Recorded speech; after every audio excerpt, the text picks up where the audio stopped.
La thèse que j'ai développée, comme si vous avez suivi très bien, comme m'a évoqué un des jurys en résumant, n'est-ce pas, ma thèse en une seule phrase, quel peut être l'objectif de ma thèse? Et cet objectif, c'est quelle est la performance de l'organisation des acteurs sur la performance d'une filière.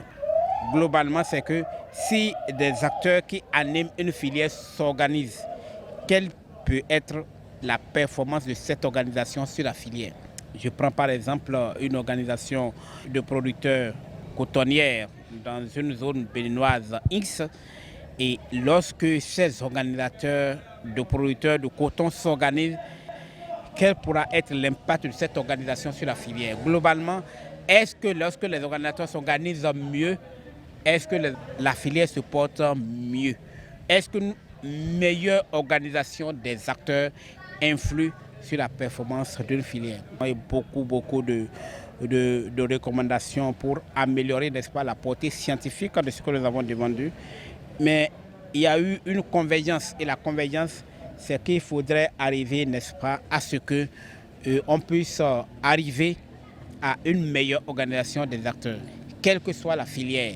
Actuellement et dorénavant, et pour en tout cas pour longtemps, docteur en sciences agronomiques, option organisation et structuration des acteurs agricoles, je mesure, n'est-ce pas, la portée, la responsabilité qui m'est échue à ce que mes maîtres m'aient conféré, n'est-ce pas, ce grade, et le travail ou la mission, la responsabilité qui est la mienne désormais, c'est recommander et faire valider, n'est-ce pas, à tous ceux qui sont parties prenantes. Et quand je parle de parties prenantes, ce sont les acteurs même de la filière au départ et les autorités, n'est-ce pas, à divers niveaux, n'est-ce pas, la nécessité désormais de faire inscrire la structuration des acteurs au premier plan, pour améliorer la filière ou la performance d'une filière X, Y, que ce soit filière apicole, filière cotonnière,